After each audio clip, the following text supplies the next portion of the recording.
भोपाल, झीलों का शहर, शांति का शहर, पर हर शहर की परछाइयों में कुछ ऐसे रहस्य छिपे होते हैं जिनका नाम लेते ही हवा भी ठंडी पड़ जाती है। पुराने लोग कहते हैं कि शहर के बांसाखेड़ी इलाके में एक 100 साल पुरानी हवेली है जिसे लोग आज भी शांत कोठी कहते हैं, क्योंकि वहां जाने वाला कभी शांति से लौटकर वापस नहीं आया। ये कहानी उसी हवेली की है जहां समय रुक चुका है, दीवारें फुसफुसाती हैं और रातें किसी अनदेखी चीख से कांपती रहती है। नमस्कार दोस्तों, स्वागत है आपका आज की इस हॉन्टेड कहानी में। आज की कहानी है भोपाल की एक शांत कोठी के बारे में, जिसे उस इलाके की एक हॉन्टेड कोठी के नाम से जाना जाता है। आज की इस कहानी को शुरू करने से पहले मैं आप सभी लोगों से रिक्वेस्ट करना चाहूँगा कि अगर आप भी इस चैनल पर नए हैं और अगर आपको भी हॉन्टेड कहानियाँ सुनना पसंद है तो हमारे इस चैनल को सब्सक्राइब करके बेल आइकन ज़रूर दबाएं, ताकि फ्यूचर में भी आने वाली कहानियों का आप आनंद ले पाएं। तो चलिए अब आज की इस कहानी को शुरू करते हैं। ये कहानी है 4 दोस्तों की, आदित्य, रजत, नीलम और शिखा, जो कि भोपाल के कॉलेज में पढ़ते थे। उन्होंने इंटरनेट पर एक वीडियो देखा था जिसमें कोई रात के वक्त उस हवेली में जाता है, लेकिन वीडियो अचानक बंद हो जाता है और उस यूट्यूबर का फिर कभी कोई पता नहीं मिलता। इन दोस्तों ने ना जाने किस उत्सुकता या मूर्खता में उस हवेली की सच्चाई जानने का फैसला लिया। करीब रात 10 बजे वे टॉर्च, कैमरा और मोबाइल लेकर उस हवेली के पास पहुंचे। हवेली सामने थी, टूटी खिड़कियां, जंग लगे गेट और हवा में भारी गंध। जैसे ही गेट खोला, गेट खुद ही एक चीं की आवाज के साथ खुल गया और किसी को भी उस गेट को धक्का देने की जरूरत नहीं पड़ी। अंदर घुसते ही सबकी टॉर्च एक साथ दीवार पर पड़ी और वो दृश्य देखकर सबके होश उड़ गए। दीवार पर धीरे धीरे जैसे किसी अदृश्य हाथ से 3 शब्द उभरने लगे, अंदर मत आओ। और वो भी लाल तरल खून जैसे पदार्थ से। नीलम डरकर पीछे हट गई, लेकिन रजत बोला, ये किसी ने पेंट किया होगा, शांत हो जाओ, इतना डरो मत। लेकिन लड़खड़ाती उसकी आवाज ये बात अच्छे से बयां कर रही थी कि वो खुद ही खुद को झूठा दिलासा दे रहा था। हवेली के अंदर बढ़ते ही उन्हें ऊपर वाली मंजिल से किसी के पायल की हल्की आवाज सुनाई दे रही थी, लेकिन ऊपर तो कोई था ही नहीं।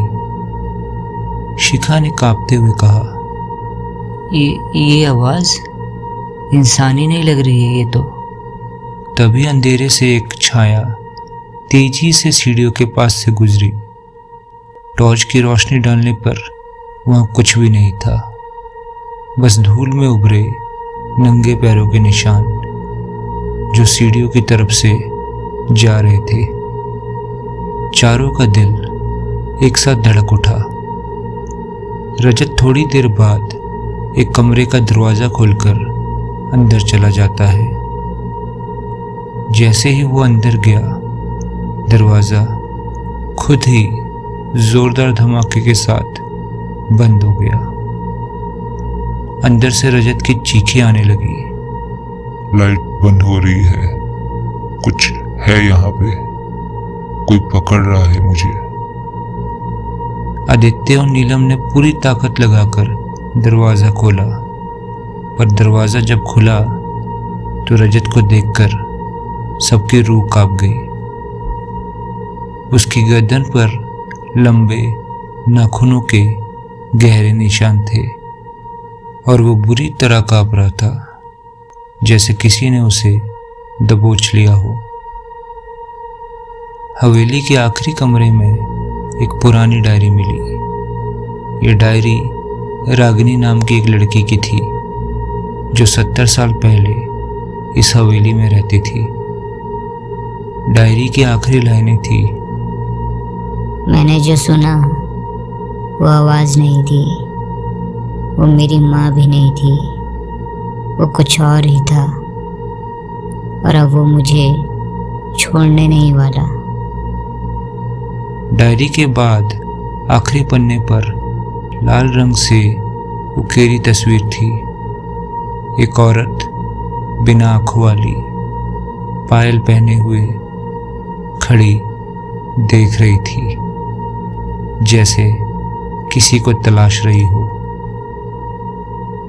चारों ने एक दूसरे की तरफ देखा।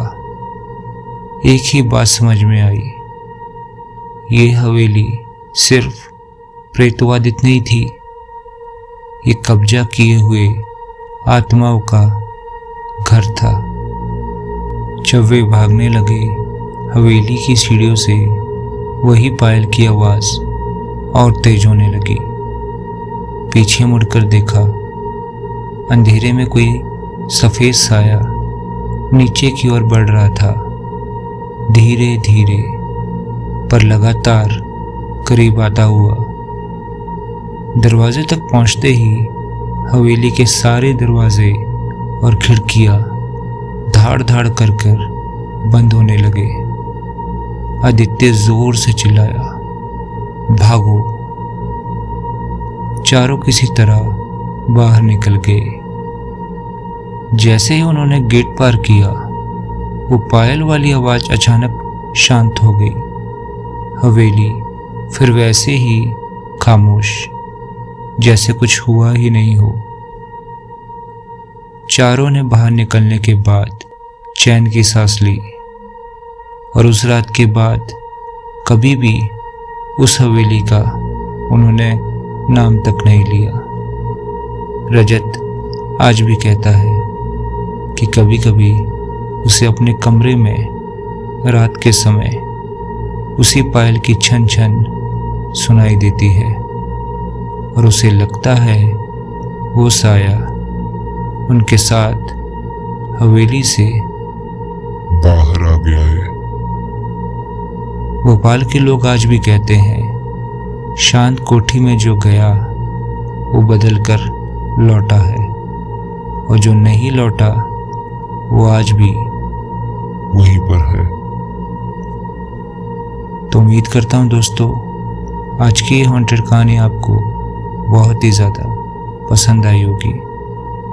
अगर आज की ये कहानी आपको अच्छी लगी है तो हमारी इस वीडियो को लाइक करके अपने उन दोस्तों के साथ ज़रूर शेयर करें जिन्हें हॉन्टेड कहानियाँ सुनना बहुत ही ज़्यादा पसंद है। तब तक के लिए मिलते हैं किसी और रात एक नई और खौफनाक कहानी के साथ।